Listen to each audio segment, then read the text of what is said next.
A Fox 46 investigation tonight out of Marlboro County, South Carolina. A dead man's family accuses a deputy county probate judge of plundering through a dead man's home just hours after he died. Well, the family has accused the judge of taking part in stealing cash, a gun, and other property that belonged to the man, along with impersonating a public official. Our investigation found the judge had not been sworn in when this happened, but she pretended to be, and security cameras at the home, activated by motion sensors, captured everything we're about to show you. And here's Fox 46 Chief Investigator Jody Barr with tonight's final disrespects investigation.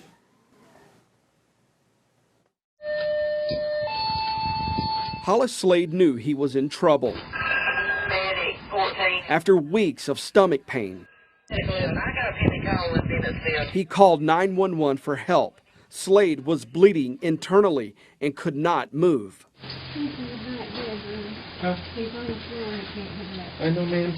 His wife, Joyce, was trying to get him help, but she couldn't do much for her husband and stood by helplessly as medics loaded him into an ambulance. Joyce suffers from dementia and can't be left alone. A fireman hung around to make sure she was cared for. How long have you two been together? A long time? I can't tell you how many years off the top of my head. What's the secret? Just loving each other. Just loving each other so well. And he was such a bright, shining difference from what I had. We've been married a long time. I can't tell you how many years because my memory is not as long as it used to be. She didn't know it then, but she'd never see her husband again. 1 week shy of his 68th birthday, Hollis Slade was dead.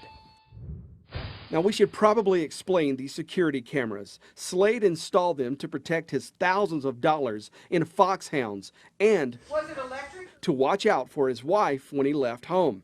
Nothing moved in Slade's yard without those cameras catching it. The family provided the recordings to us.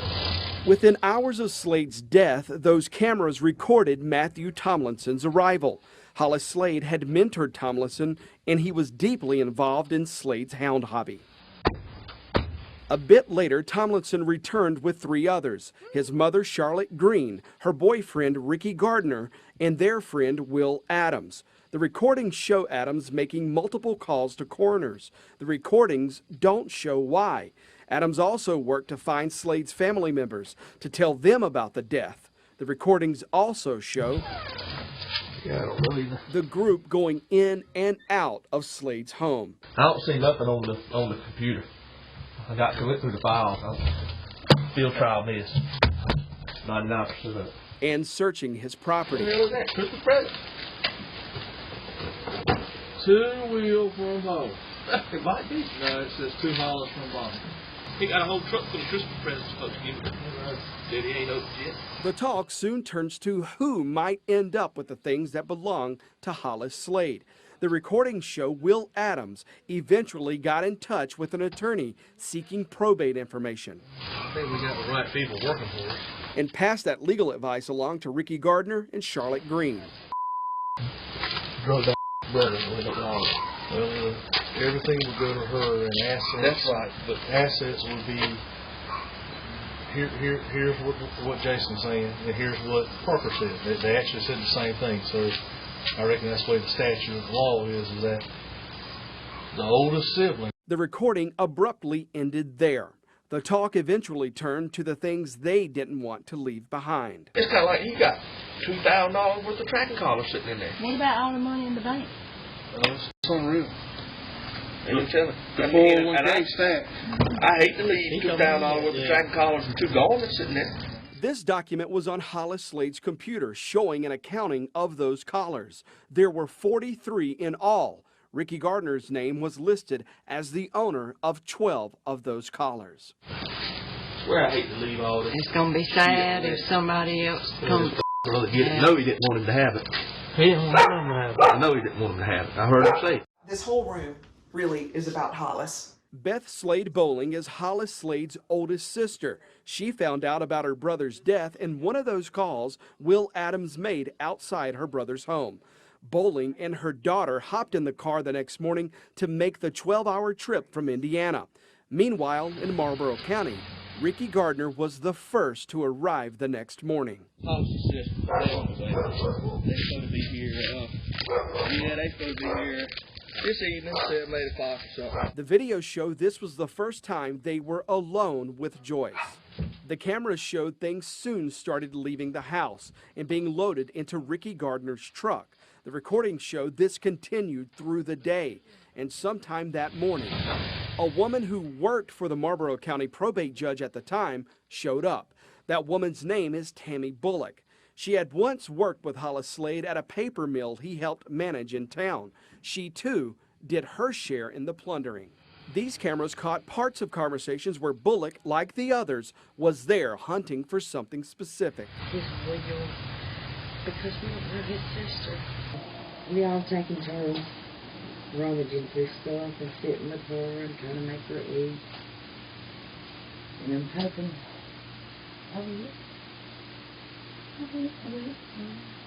his sister's supposed to be here. This all happened as Beth Slade Bowling was rushing towards South Carolina from Indiana. The group knew she was coming, and the videos show they had a plan for when she got there. Coming up. So, if anything comes up and you need to, let them know that his secretary for the past 30 years is now a probate judge, and if they need me, we just need to be nice. We don't need to talk finances. We don't need to say we turned the house upside down today trying to find the wheel. A sister on the way to plan her brother's funeral. I am figuring out that there are some untrustworthy people in Marlboro County, and I don't know what to do. Would end up in front of the county sheriff asking for a criminal investigation. They stole from Mr. Hollis. And the caretaker, who says the group turned her into a witness. They were ripping the man off, and he hadn't even got cold. When our final disrespects investigation continues after the break.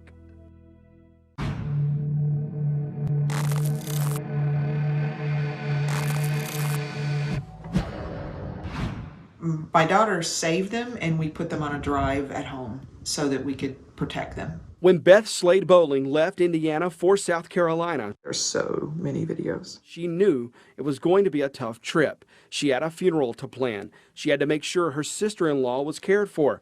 She also had to figure out what she needed to do to make sure her brother's estate was intact, so her sister-in-law could afford the around-the-clock care she needed for the rest of her life.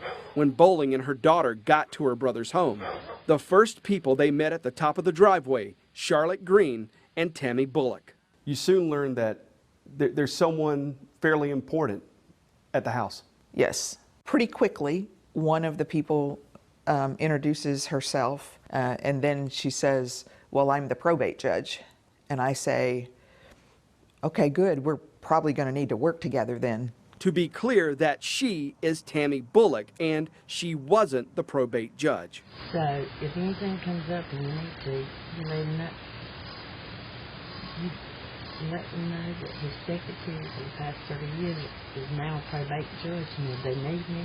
Bullock at the time worked in the Marlboro County probate judge's office and had been appointed, but her oath of office and her own Facebook page show she wasn't sworn in as the county's deputy probate judge until March 15th, 7 weeks after this meeting in Hollis Slade's driveway. So you thought you had help on scene?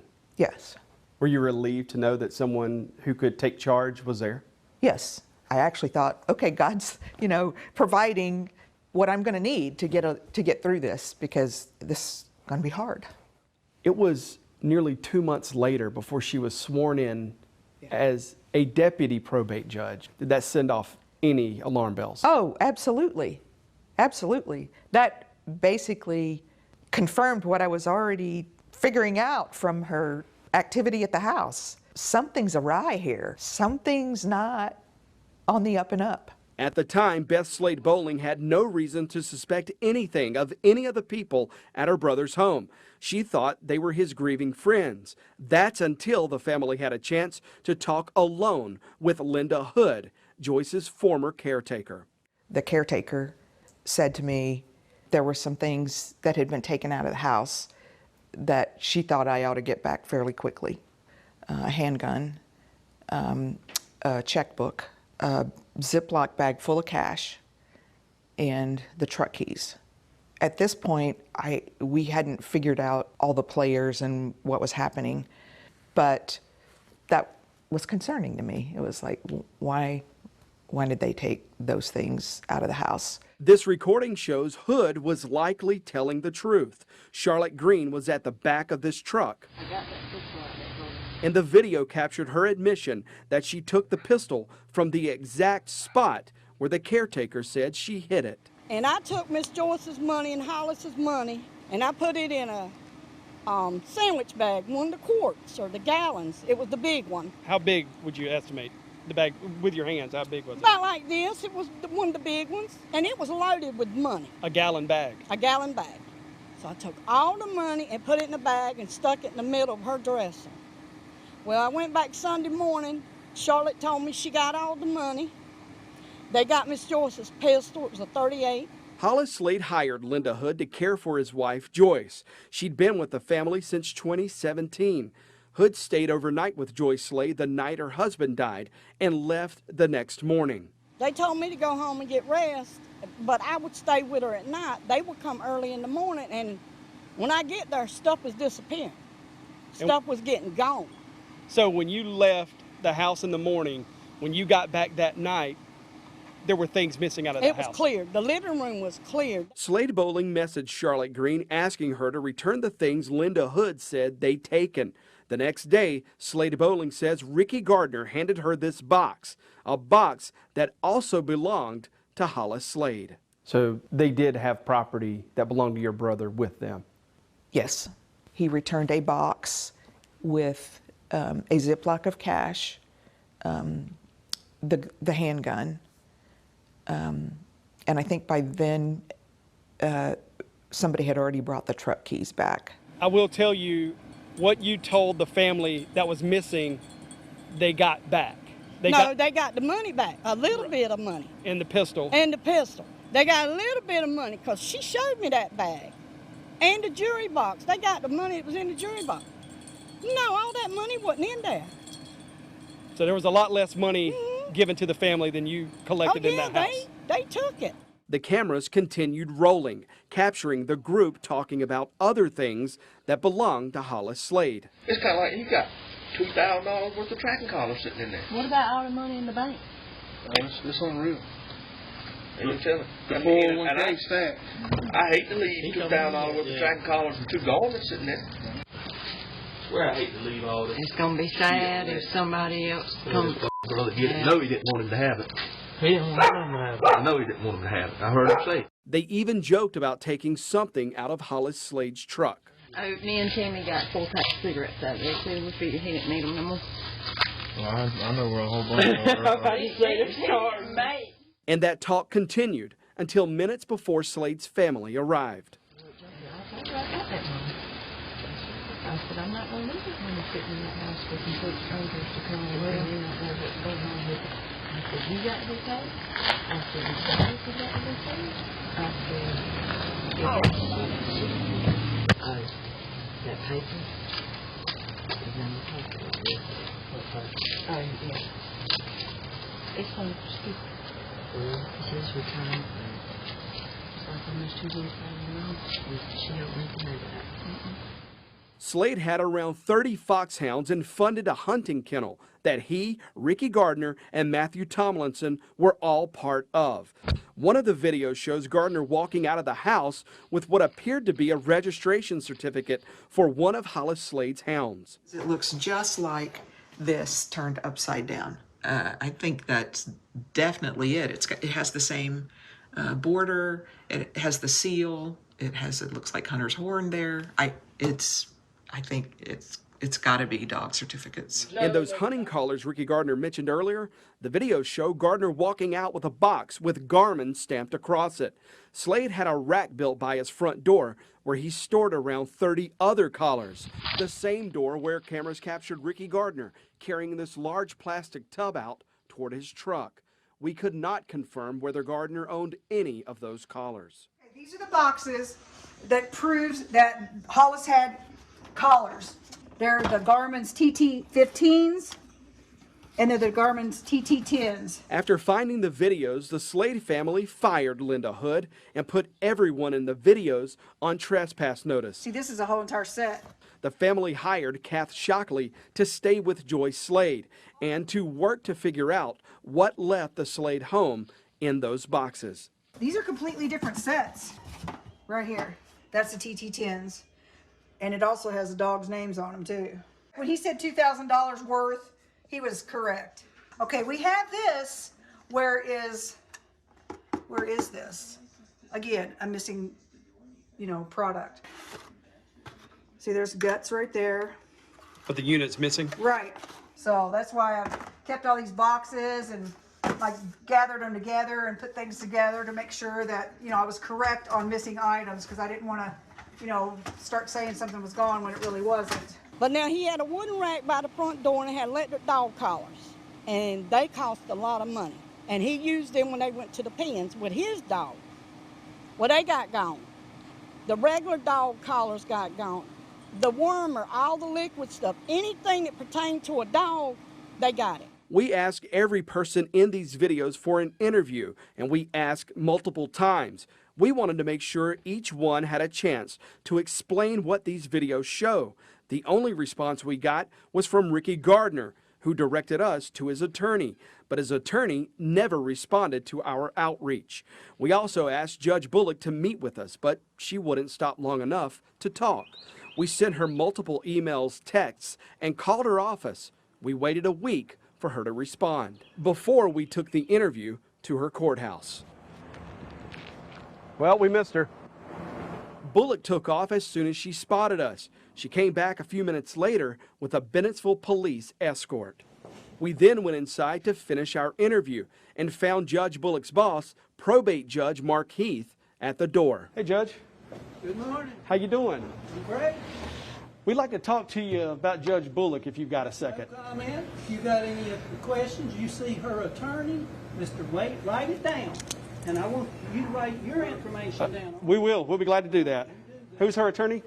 Mr. Wade R. Crow. Wade Crow, an attorney in town, is now Tammy Bullock's attorney, but he was Joyce Slade's guardian ad litem until May. When we reached out, Attorney Crow told us he ordered Judge Bullock to not make any statements to us about this case. We also learned Bullock's boss, Judge Heath, was told about these allegations in January. This was text to the probate judge, Mark Heath. Bobby Norris was Hollis Slade's neighbor. He also officiated Slade's funeral. This is actually the text that I sent him to give me a call back. When Norris found out about Bullock's claim she was the county's probate judge, he got on the phone with Judge Heath to tell him what happened. I saw the girls out here saying she's the probate judge and she was in charge of it. I said, I didn't know that was going on. New one on me. And I've been here all my life and I pretty well know what's going on in the town. That's one thing I do. What we're here about is there's some criminal allegations been made against her. There are. Not aware of them. Haven't been advised of them. Well, you have. Need to go to the sheriff's department. Did Bobby Norris not call you in January and have a discussion with you on January 29th? No comment. Norris says Heath assured him he'd investigate. But 7 weeks later, Judge Heath swore Tammy Bullock in as his deputy judge. Well, that's why we're here, Judge. It's not to cause you any problems. We want to make sure that you and Ms.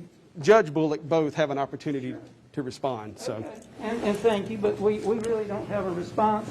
There's not enough information at this point. Do you care to know? I'm happy to share with you what we have. I don't want to have any hearsay. I'll hear it in a court. Well, we've got video. This is all video recorded. This isn't just some hearsay. Okay. All right. Have a good day. Thank you. Did they have any business being in that house, carrying anything out, going through that house looking for a will, or whatever they were doing inside?